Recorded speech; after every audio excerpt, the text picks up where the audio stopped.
Hello students. तो पिछले lecture में हम लोगों ने फ्रेंच रिवॉल्यूशन के बारे में हमने शुरुआत की थी और इस लेक्चर में हम पढ़ने वाले हैं आउटब्रेक ऑफ द रिवॉल्यूशन के बारे में। पिछले लेक्चर में हमने पढ़ा कि लुई 16 जो है वो अभी टैक्स इंक्रीज करने वाला है, तो बट टैक्स इंक्रीज करने की क्या रीजंस थे वो हमने देखे। अभी हम देखेंगे कि किस तरीके से टैक्स इंक्रीज करने का पूरा प्रोसेस है। देखो, अगर हम ओल्ड रेजिम की बात करें फ्रांस में, तो monarch didn't have power to increase the taxes. वो खुद होके अकेले जो है ना टैक्सेस इंक्रीज नहीं कर सकता। टैक्सेस इंक्रीज करने के लिए एक बॉडी थी, पॉलिटिकल बॉडी, जिसको हम कहते हैं the state general. Now this state general can only increase the taxes, but state general को बुलाने का काम यानी उसकी जो मीटिंग है वो हेल्ड करने का काम या फिर जो पावर है वो था मोनार्क के पास में। मोनार्क ही जो है ना स्टेट जनरल की बॉडी को बुला सकता था so as to decide the taxes. और अगर हम देखें कि इसके पहले अगर कहीं टैक्स डिसाइड करने के लिए अगर ये मीटिंग बैठी थी तो इट वाज इन 1640। मैंने करीबन 100 साल से भी ऊपर समय हो चुका था कि इसके पहले ये political body was called in order to decide what could be the taxes. तो इसी तरीके से 5 मई 1789 को लुई 16 जो है he called together an assembly of the state general to pass proposal for the new tax. नया टैक्स का proposal pass करने के लिए इनकी मीटिंग कॉल करता है करीबन 5 मई 1789 में। अब होता यूं है कि अब ये मीटिंग होती है, भैया हॉल में बुलाया जाता है। अब मीटिंग बुलाते हैं तो आप चलो ये समझते हैं कि इसमें रिप्रेजेंटेशन कैसा होगा। तो स्टेट जनरल बोले तो हमने देखा था कि 3 स्टेट, मैंने फर्स्ट स्टेट, सेकंड स्टेट और थर्ड स्टेट, एंड हर एक स्टेट के रिप्रेजेंटेटिव्स जो थे वो डिसाइडेड थे। तो पहले स्टेट में और सेकंड स्टेट के रिप्रेजेंटेटिव्स थे 300 ईच, और थर्ड स्टेट में से 600। ये देखिए, पहले फर्स्ट और सेकंड स्टेट से 300 रिप्रेजेंटेटिव्स आएंगे और थर्ड स्टेट से 600 रिप्रेजेंटेटिव्स आएंगे या मेंबर्स आएंगे। अब थर्ड स्टेट की हम स्पेसिफिकली बात करें तो हमने देखा था कि third state comprises of pageants, big businessman, lawyers, government representatives, artisans, ये सारे लोग थर्ड स्टेट रिप्रेजेंट करते हैं। ये हमने पिछले वीडियो में देखा है, या पार्ट 1, हमारा पार्ट 1 जो वीडियो है इस चैप्टर का, उसमें हमने देखा है। बट जब रिप्रेजेंटेशन की बात आई थर्ड स्टेट में से, तो ये पाया गया कि only prosperous and educated members were only allowed और were the one who represented the third state. जबकि हमने ये देखा था कि पेजेंट की संख्या करीबन 90% थी ये थर्ड स्टेट में। तो पेजेंट, आर्टिसंस और वुमेन्स, ये जो है they were not, they didn't represent in the third state. But एक चीज जरूर की गई थी कि इनकी लिस्ट बना के इनको बोला गया था जो भी आपके ग्रीवेंसेस हैं, ग्रीवेंसेस यानी कंप्लेंट्स, ग्रीवेंसेस और डिमांड है उसकी भैया लिस्ट बनाओ, और 40,000 लेटर्स वर कलेक्टेड, है ना, and were given to the representative so that they can brought this और bring them with them and put it in front of the assembly. So this is what about the general state. अब finally जब voting की बात आई कि अभी चलो voting करना चाहिए, तो देखिए ओल्ड रेजिम में वोटिंग का सिस्टम थोड़ा सा अलग था। ठीक है, सिस्टम कैसा था वोटिंग का? तो वोटिंग का सिस्टम था कि each state will have 1 vote. माने फर्स्ट स्टेट है इसको 1 वोट रहेगा, सेकेंड स्टेट को भी 1 वोट रहेगा, थर्ड स्टेट को भी 1 वोट रहेगा। अभी देखिए मैं आपको यहां गेम समझाता हूं। जब टैक्स भरने वाला कौन है? Third state. First second state तो टैक्स ही नहीं भर रहा है, राइट। और जब भी अभी टैक्स डिसाइड करने की बात आएगी तो थर्ड स्टेट को तो कोई से ही नहीं है वैसे अगर देखा जाए तो, क्योंकि इनके पास तो सिर्फ एक ही वोट है। जब भी अगर कोई डिसीजन पे आएंगे तो थर्ड स्टेट वाले जो है वो हमेशा एक्सप्लॉइट ही होंगे। फर्स्ट और सेकेंड स्टेट के पास में पावर है क्योंकि उनके पास 2 वोट है। तो थर्ड स्टेट वालों ने कहा कि भैया ये जो वोटिंग का जो पैटर्न है इसमें चेंज करो, let this have let the voting be done on the principle of one person one vote. ये one person one vote का जो प्रिंसिपल है, this was put forth in front of Louis 16, but Louis 16 said नहीं भैया, ये नहीं करेंगे हम। जो पुराना वोटिंग सिस्टम है ना कि एक स्टेट को एक वोट, वही वाला हम पैटर्न जो है फॉलो करेंगे। तो इसी तरीके से कुछ हुआ, ठीक है। The members of the third state when they started demanding for that, but it didn't happen, ठीक है, and they have to walk out. So let me tell you कि ये जो वन पर्सन वन वोट जो है, it was based on the principle which was put forward by the philosopher Rousseau in his book the social contract. हमने पिछले lecture में भी पढ़ा था कि there were many philosophers who were coming up with ideas. तो हमने Jean Jacques Rousseau के बारे में भी पढ़ा था। तो उसकी जो किताब है सोशल कॉन्ट्रैक्ट, उसी में ये प्रिंसिपल उन्होंने पुट फोर्थ किया था कि भैया डेमोक्रेटिक प्रिंसिपल का जो है कि each person should have a right to vote, है ना। सो बट किंग जो है उसने ये रिजेक्ट कर दिया उनका प्रपोजल, भैया ये नहीं, वन पर्सन वन वोट नहीं करेंगे। So they walked out and finally what happened, these representatives thought that यार हम जो है, हम ही इस थर्ड स्टेट के जो है ना स्पोक पर्सन है आज से, ठीक है। हम ही ये French nation as a whole, we are the one who represents. This is what they thought, and they finally decided on 20 June कि हम लोग that we will assemble. Where they will assemble? वर्साइलिस में एक टेनिस कोर्ट था, tennis court का ground, वहां पे they assemble and then they declared that we are the National Assembly and we are the one who is going to make the constitution, and this constitution will limit the power of the monarch. This is what they declare. So you can see that on 28th June they assemble in the hall, indoor tennis court, grounds of Versailles, and they declared themselves as National Assembly. ये हम ही National Assembly है ना। और हम तब तक यहां से नहीं जाएंगे जब तक हम कॉन्स्टिट्यूशन बना नहीं लेते। इस टेनिस कोर्ट से हम लोग नहीं निकलेंगे जब तक हम हमारा कॉन्स्टिट्यूशन नहीं बनाते।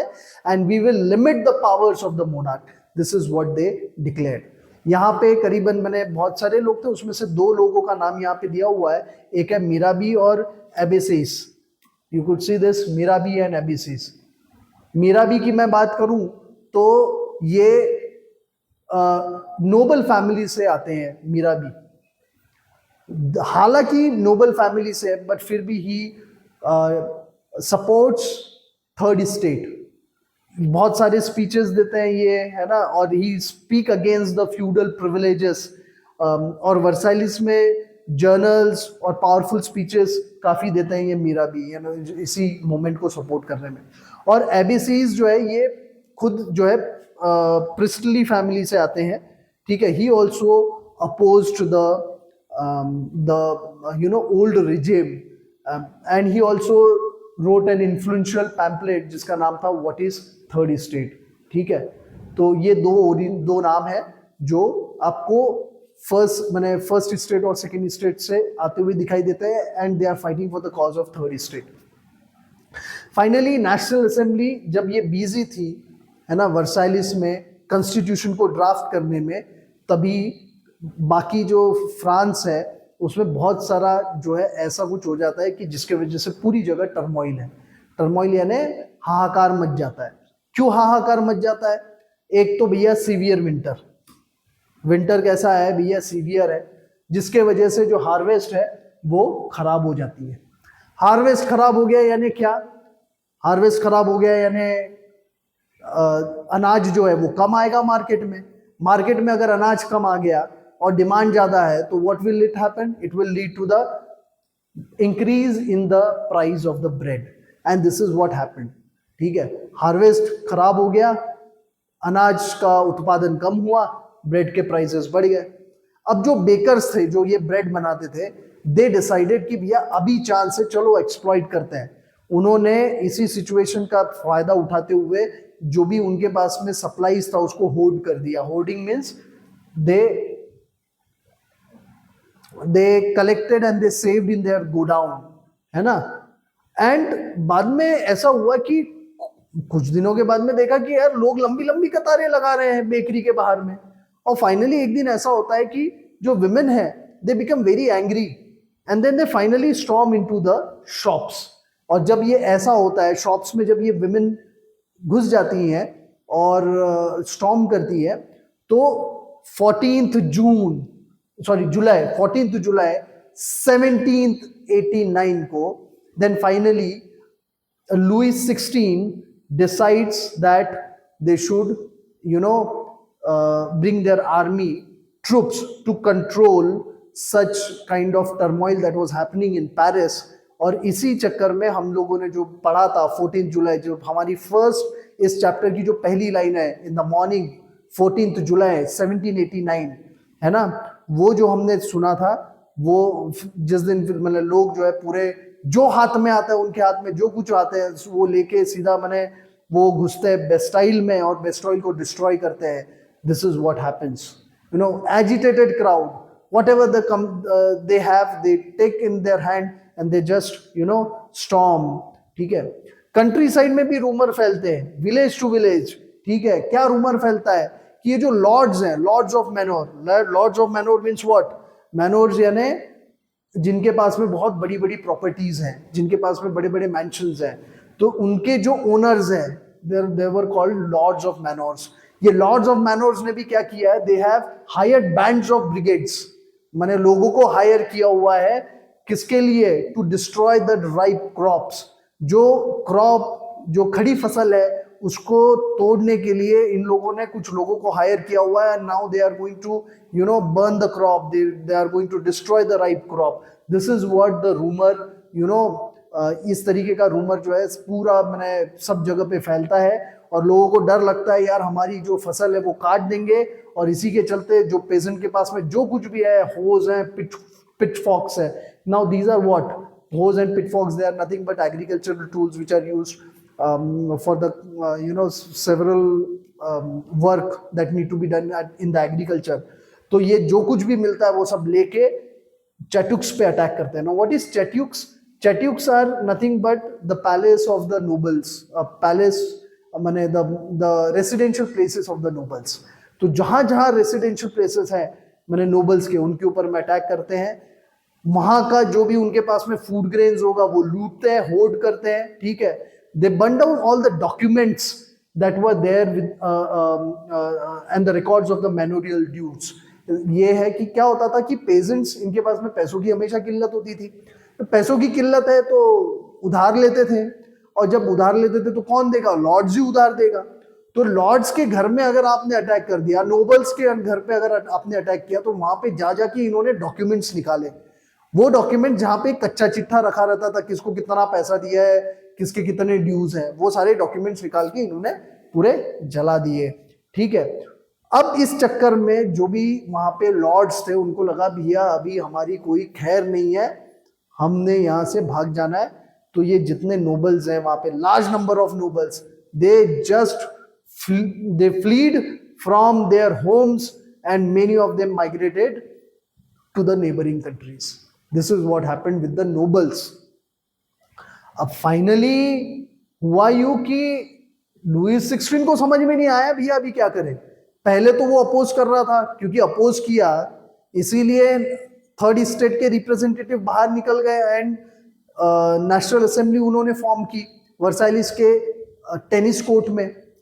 अब लुईस ने बोला कि यार ये जो आपने जो नेशनल असेंबली बनाई है उसी को मैं रिकॉग्नाइज करता हूँ, उसी को मैं एक्सेप्ट करता हूँ, और ये जो प्रिंसिपल और जो आप जो पावर डिवीजन की बात कर रहे हैं वो भी मैं एक्सेप्ट करूंगा कि आप जो मेरे ऊपर में पावर का लिमिटेशन लाओगे, मोनार्क के पावर को जो भी लिमिटेशंस लाओगे, that is acceptable to me.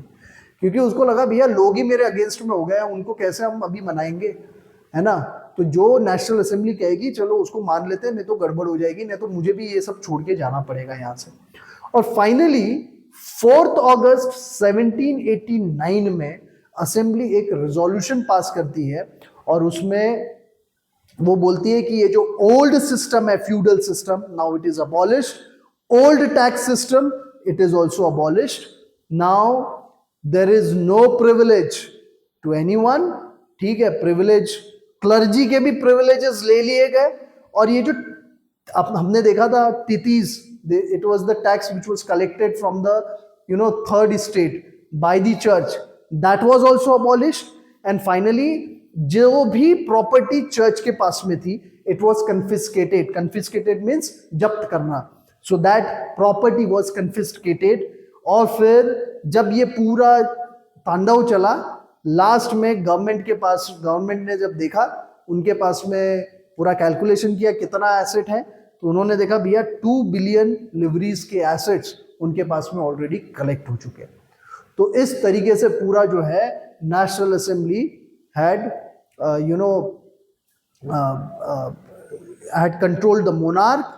Nobles तो वैसे ही भाग गए थे, और जो चर्च थे उनके ऊपर में भी जो है हेवी हैंडेडली उन्होंने एक्शन किया। Now let us see, next is France becomes a constitutional monarchy. What does it mean? Definitely जैसा नाम है वैसा काम है, मोनार्की रहेगी बट कॉन्स्टिट्यूशनल मोनार्की रहेगी। India is a democratic country, क्योंकि हमारा वो पॉलिटिकल सिस्टम है democratic.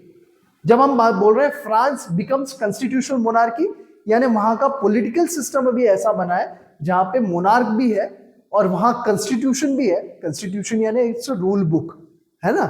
Now this rule book will control the monarch, it will limit the power of the monarch. Now that is what it means, ठीक है। So France becomes a constitutional monarchy. Finally national assembly अपना draft complete करते हैं constitution का 1791 में, है ना। और it limits the power of the monarch, जैसे मैंने बात करी थी। अब इस तरीके का कॉन्स्टिट्यूशन बनता है कि पावर जो है वो एक पर्सन के पास में नहीं रहेगी।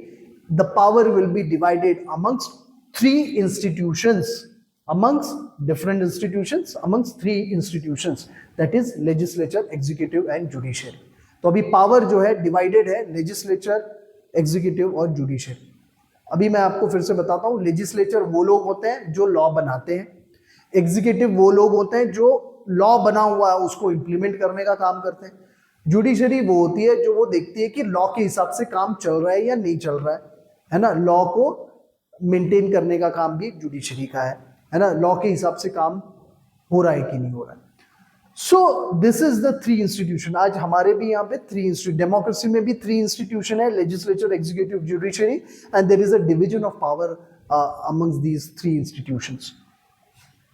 तो फाइनली हम देख सकते हैं यहाँ पे एक वी हैव दिस नया पॉलिटिकल सिस्टम किस तरीके से है ना। Political system under the constitution of 1791 किस तरीके से है ये देखते हैं, ठीक है। नीचे से शुरुआत करेंगे। सबसे पहले है पैसिव सिटीजन। पैसिव सिटीजन वो सिटीजन है जिनके पास में वोटिंग राइट्स नहीं है। तो उसमें कौन कौन है?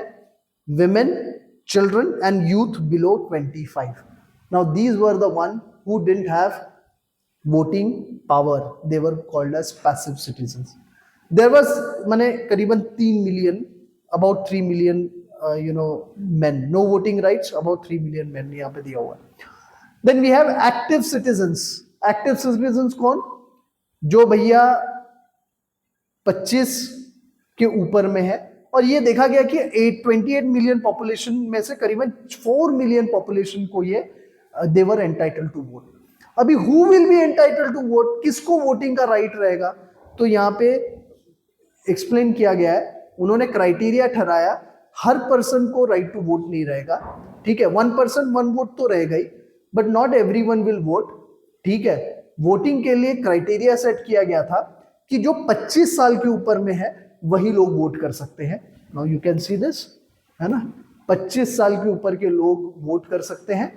और ऐसे लोग जिन्होंने टैक्स पे किया हुआ है, जो टैक्स पे करते हैं रेगुलरली, और ऐसा टैक्स माने टैक्स भी कितना होना चाहिए? Minimum 3 days of labours wage, कम से कम इतना टैक्स उसने भरा होगा, उसी को राइट टू वोट मिलेगा, उसी का जो स्टेटस रहेगा सिटीजन माने वो एक्टिव वोटर का स्टेटस रहेगा। तो दीज वर द वोटिंग, ठीक है, पैटर्न। नाउ अब ये वोट हो गया, ठीक है। वोट होने के बाद में फिर अभी ये एक्टिव सिटीजन से वोटिंग करेंगे, ये वोट करके इलेक्टर्स को चुनेंगे। ये करीबन 50,000 जो है मेन है। ये वो लोग हैं जो हाईएस्ट पेइंग टैक्सेस की कैटेगरी में आते हैं, मैंने ऐसे लोग जो बहुत सारा टैक्स भरते हैं, ठीक है। 50,000, पहले 50,000 जो सबसे ज्यादा टैक्स भरते हैं। अब ये जो इलेक्टर्स हैं, they will now, you know, there will be the elections conducted, and then 745 members out of these 50,000 will be selected as a member of the National Assembly. Now this is National Assembly. National Assembly का काम क्या है ना? These are group of people, like 745 group of people coming together, है ना? They got elected, they are representing something. Now this National Assembly is nothing called legislature. इनका काम है लॉ बनाना। नेशनल असेंबली किंग को भी कंट्रोल करती है, national assembly ministers को भी कंट्रोल करती है, and at the same time we see active citizens, they also vote for the जज, जुडिशरी, इस तरीके से। तो ये पूरा जो सिस्टम है, ये नया सिस्टम इंट्रोड्यूस किया गया after the constitution was made in 1791। इसके साथ साथ में एक और चीज आती है जो बहुत ही अच्छी चीज है, जहां यहाँ पे हम लोगों को दिखाई देता है, वो है declaration of rights of man. Declaration of rights of man and citizen. पहली बार राइट्स की बात की गई। राइट्स यानी क्या होता है? हक। तो अगर एक ऐसी गवर्नमेंट जो हक भी देगी, तो कॉन्स्टिट्यूशन हमें हक भी दे रहा है, ये बात यहाँ पे शुरू हो गई है। कौन कौन प्रकार से हक, कौन से राइट्स दे रहे हैं? Right to life, freedom of speech, कोई भी कुछ भी बोल सकता है, मैंने, ठीक है। फ्रीडम ऑफ ओपिनियन फॉर्म कर सकता है। इक्वालिटी बिफोर लॉ, इसके पहले इक्वालिटी बिफोर लॉ नहीं था फ्रांस में, ठीक है। ये नेचुरल और इनएलिएनेबल राइट्स है, ऐसा कहा गया, और इसको प्रोटेक्ट करने का काम भी जो है ना स्टेट का है, ठीक है। मैंने जो गवर्नमेंट है वही प्रोटेक्ट करेगी इसको, और ये नेचुरल राइट्स है, this has to be protected. ये declaration of right was also included in the constitution of France in 1791। So this was, मैंने मोनार्की से कॉन्स्टिट्यूशन, मोनार्की के तरफ जाते समय का सफर इस तरीके से होता है, ठीक है। आज का इस वीडियो को हम यही समाप्त करते हैं। फिर से हम मिलेंगे नेक्स्ट वीडियो में। इसका नेक्स्ट सब टॉपिक हम लोग फिर से पढ़ेंगे हमारे नेक्स्ट वीडियो में। इसी के साथ ये यहीं समाप्त होता है। Thank you very much. जय हिंद, जय भारत।